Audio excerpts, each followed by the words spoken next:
What's up, guys? It's your boy Phil Shocker here, and I have been recording videos like non-stop today. You may notice when this video goes up, look at the date on the left hand or the right hand border. No, yeah, right hand border and bottom. No, right hand bottom right column right there. At the 2-7 right there. That is the date, and I want you guys to pay attention to that date in the next coming videos potentially. But yeah, that's how many videos I have recorded in one day. And I'm so exhausted and tired and just team building and everything. This, however, is just going to be the draft analysis for PSBA. Like I said, I hadn't said it already. PSBA ended season 6 early, roughly around halfway, because there was just so many joining and just so many battles not getting played. I have decided to give them a second chance here to make things right and to give us a successful season. Excuse me. It is a 9-week season. 6 wins will clinch playoffs. 5 wins necessary doesn't clinch playoffs, but helps you in a good position. But 6 clinches it. But basically, we are looking at a 9-week season, not too terribly long, thankfully. And I think I should be able to safely and reliably schedule with my opponents, except maybe one. But other than that, I'm willing to give these guys another try in that type of regard. So let's go ahead and give you guys the draft analysis. If you guys are excited, leave a like. If you haven't already, subscribe. If you are new, join the Phil Shocker crew today because you'll be familiar with the king of the crew. So, with that being said, let's go over this draft. We did allow legacy moves, so hidden power, return, and stuff like that. That's allowed. The only that got banned this season was Z moves, which thank God Z moves made things so annoying. Even though I did have some pretty good candidates for Z moves on my side of this field here too, but I'm happy nonetheless with no Z moves because Z moves are stupid, especially when you're like me and you forget them, but you almost lose. But hey, still walk away with a victory. But yeah, so I had the 10th pick of the draft, which kind of sucked because it was funny was when they announced me, I was number 1 on the announcement, so I thought that was the draft order. No, ended up literally when the randomizer happened, I went on the bottom of the draft, so a lot of good stuff. Excuse me. Steered away from me. So I had to think to myself, okay, what in the world am I gonna do here? What can I get? And I ultimately just said, you know what? I'm just gonna grab whatever I think is powerful enough to me by the end of the rounds, stuff like that. So also being the fact that I had the 10 pick means I got the first 2 picks of the draft, which was really, really. And by first 2 picks, I mean like first option to get a tier 1, and then either tier 2 / tier 3, or gain my tier 1, my mega, or gain a tier 1 and a Fremon for the point value. So definitely something to vote right there. So when I was looking at my team, I was thinking to myself, okay, what do I want to get round 1? And I went with a little unconventional route and got something that kind of didn't make sense to get round 1 and stuff like that. But what I decided to do is I went and grabbed Jirachi with my first overall pick. Excuse me.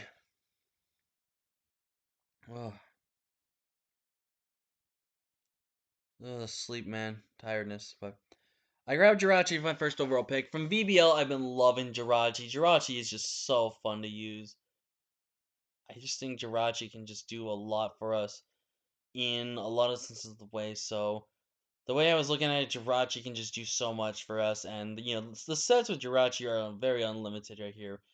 Like Meteor Beam sets, there's Calm Mind sets, Cosmic Power sets, Iron Defense sets, there's physical sets, there's special sets. There's so much to do with Jirachi that I really think can do a lot of good work for us. So ultimately speaking, I really like the option of doing so many things with Jirachi, and I thought like the options with Jirachi were very like not limited. So really excited for it.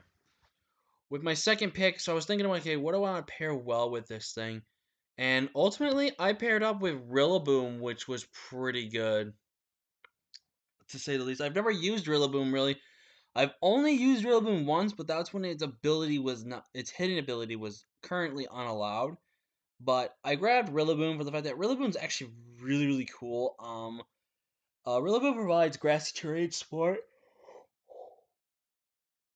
Excuse me, which is really good for my team. In all honesty, like there's so much that can really be done with Rillaboom that I think is really cool. I think there's also a lot of cool, unique ways I can run Rillaboom if I can get myself an Unburden Mon or something like that. And I just felt like Rillaboom was such a good fit for the Jirachi pickup there. Priority Grassy Glide's really good as well. U-turn for pivoting, so I got my second U-turner, which is really good. Knockoff support's really good as well. It's also got some really good coverage options as well. Even has access to drum beating, which can be used to kind of cripple down speed stats or cripple down the scarf set options, which is really good. Probably never gonna run that move, but it gives me an option of a move to run. But just good choice bandit sets as well. It's really good. It's also a relatively good scarfer with that base 85 speed stat, and I just felt like it was a really good fit for Jirachi. So with my next two picks, I was thinking to myself, okay, what do I want to get here? I always want to get myself an electric type because you guys know me. I love my electric types. The electric typing is literally, I think, personally, one of the best, arguably top three draft types to grab in draft league, just because they're pretty much majority of the time spammable, and depending on the electric type, it's literally the number one thing to get. So I went and grabbed Raikou, which was still sitting around round three. By the way, this was tier draft, so my two tier ones right there were Jirachi and my 3.22 Rillaboom. So I went for my tier 2 pick here, and I went with Raikou. Sabertooth here, which I'm going to try to come up with a more creative name for Sabertooth. Just because it's unoriginal. But I went with Raikou for the reasons that fast electric type, really good speed F stat, relatively good bulk. This can be a good Assault Vest user, a good Choice Specs user. Ooh, excuse me. And I just felt like it was a really good Mon nonetheless. So I ultimately thought like this was something to really get, and plus there's actually cool ideas that I could run with it. Shoutouts to my boy Just Kurt, because just found out this thing actually has access to bulldoze, so that actually gives me speed control, which is really good. That I think is actually going to be really good for most of my team as well to cripple down scarf options and really good to cripple down any potential speed boost. Excuse me, speed boost that I think a lot of teams could have. So definitely something to note right there. But ultimately, I think so a fast volt switch is really good. Options to sub Calm Mind or just Calm Mind in general. Access to Scald is really good. Another really good option is also Weather Ball attack, which can be really good as well. And also having the access to go for Aura Spear without having to run the Rash Nature is really nice. So definitely something to keep really noted there. And I felt like Riker just with this team should be really good, especially getting the boost with the terrain as well. Again, forcing certain ground type moves to not work to kind of help eliminate the damage a little bit on Raikou as much, if anything else too. And I started to pair up that with Nidoqueen. Now, Nidokeen's pretty good because it gives me a second Stealth Rocker, which paired with Jirachi is really good. It also gives me a Toxic Spikes user, which is really good. But Sheer Force Offensive is really where it's at. And also, I do plan, and I'm going to say it right now, I will plan to use Physically Offensive Nidoqueen because Physically Offensive Nidoqueen is really good. Again, you might not be able to really take advantage of it with using things like Life Orb because certain moves we just take advantage of it. But obviously, if you can go for like Poison Jab, which can do that damage. Oh, excuse me. And arguably things like only Bulldoze would get affected by Sheer Force Life Orb for ground attacks. So honestly, there's a lot of good things with Nidoking is really good. It's also a Sucker Punch user. I get some priority, which is well. And just overall, I feel like the Nidoking was just and plus it's been a thing I've been wanting to draft for the longest time and try for the longest time. I really have enjoyed using Nidoking, and I would love to use it again. So on my next wheel, I was just sitting around waiting and waiting. And I was thinking to myself, okay, what do I want to get here? And here's what I got. I went and got Noivern, and for those who've been wondering, I have been seriously dying to grab Noivern. I've been wanting to try Noivern for the longest time. The access to Frisk is really amazing. The access to just a decently good special offensive wall breaker, which is really good as well. This thing's really good spamming Hurricane. This thing's a good Boom Burst user. It's really good access to things like Flamethrower as well. Access to things like Dark Pulse. It gives me a defogger for my team, which I think was relatively important for my team as well. It was just such a perfect glue to the team that I felt like was super good. It was just really amazing. So I'm definitely excited to try Noivern, and I've been waiting. Plus that base 123 speed stat is really good. And plus, the option to run Mixed Noivern is awesome as well. Plus, with having Hidden Power back, Hidden Power is going to make Noivern much more awesome because then it can cover some of the things it does struggle to beat as well. But yeah, looking forward to it.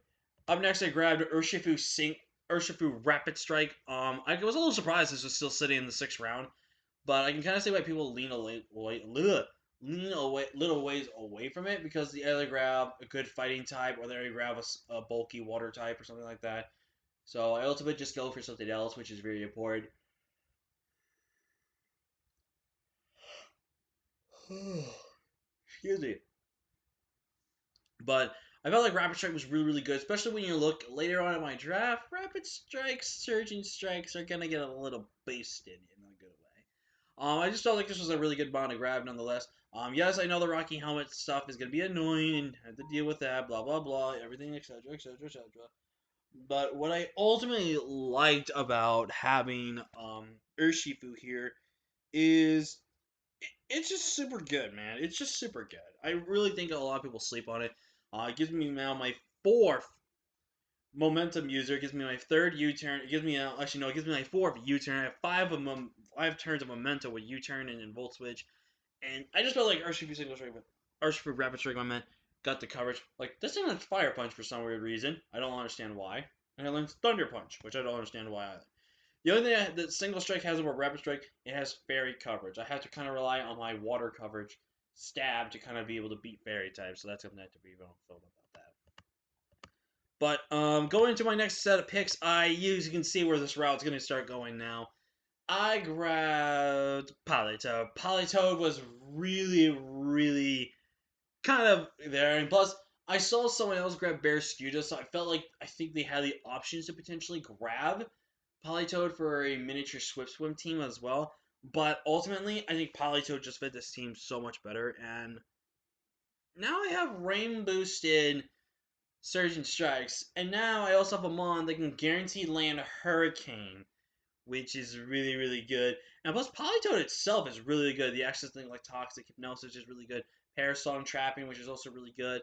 It's just a really annoying, bulky Pokemon that I think a lot of my opponents are going to have to prep for. It's not necessarily that slow. It's got decent speed set, which can be run to be able to choice specs variant. And then again, Drizzle is fantastic on this thing. Don't sleep on the fact that it could be water absorb, which can be really, really good because again, it can stop any annoying bulky waters and force them to go for toxic, or it can bring steel types in and stuff like that. With my next pick, I've actually picked up Pyro. Now, here's the thing about Pyro. It's a fire type that doesn't like the rain. However, this is still a fire type that can work against grass types. It just doesn't. It just loses the fire coverage to hit grass types. And I never say have to bring rain every single week.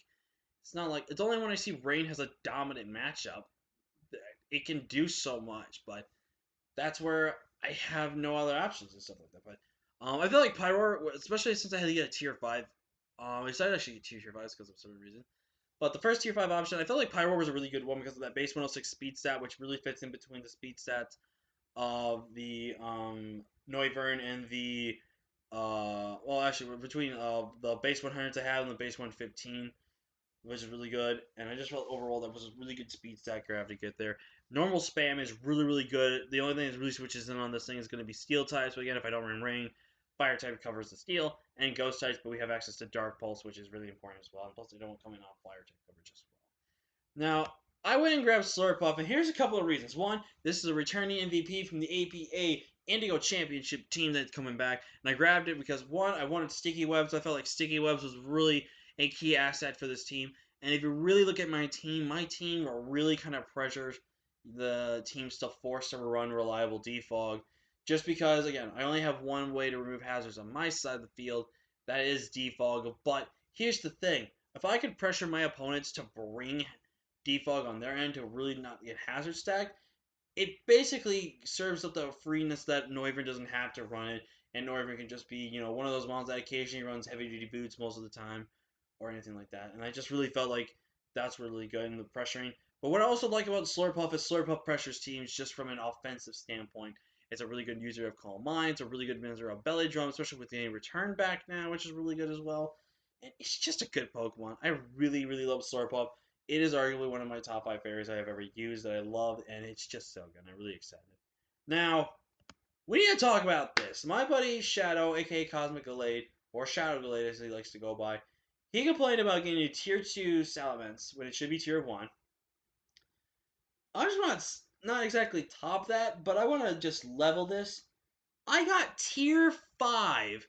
That's right, Tier 5 Sharpedo when this is arguably a debatable Pokemon for Tier 3 and Tier 4. I got Tier 5 Sharpedo.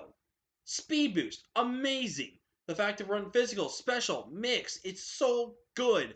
And with the option of rain boosted attacks, plus the option of web support, this thing is gonna be so nuts. I'm looking forward to using Sharpedo. I have never used Sharpedo. It's been one of these Pokemon though I have been so interested in trying that I'm really looking forward to trying, especially on a rain team. So now I got two water types that get boosted water hits, but I don't have any Swift Swimmers, and it would be kind of pointless to draft Politoed without having a Swift Swim Abuser. And since I don't have a Mega yet, and I'm having a little issue with electric typing now, even though I have a grass type, an electric type, and another ground type, I need to secure that, and we're grabbing the man who loves to make it rain. It's Swampert, baby. I have used Mega Swampert before. If you'll remember the LDL D-Max, I believe it was D-Max. No, I think it was Z-Move, where we had arranged that last time. And this was just the one mon to put in the absolute work. And I was super excited to grab Devin, my Swampert, again. If you guys don't remember, we took down a Suicune with this thing, and we only had 3 moves to use. I think we only had Waterfall, Ice Punch, and Earthquake, I think. And that was all we can use to beat Suicune. We had nothing else to beat anything on my opponent's team, which was nothing right there. But what's really great about Swampert now is the fact that Swampert can work on this team, because now it's got web support, which is really, really good. And just normal Swampert's natural defense as well as its natural offense is so good. Plus the access to go with Bulk Up and Flip Turn, and the access to Darkest Lariat stops anything that could have potentially have stopped Swampert in the past. And I generally think Swampert is going to be an amazing pickup here. Now, I will say originally Sharpedo was going to hopefully be a lone Persian, but we got sniped on that, and that was literally the only thing I was really sniped on in the draft. Other than that, that's going to be the team recap here for you guys. Leave a like if you haven't already, subscribe if you're new. I might look into free agency potentially, but I'm going to wait until about a week or so goes by, and then we'll go from there. But anyways, thank you so much for watching. Leave a like if you haven't already, subscribe if you're new. Join the Full Shocker crew today because you'll be filled with the king of the crew. But until next time, guys, I am Full Shocker, the 96 Joke. I will see you guys next time. Peace.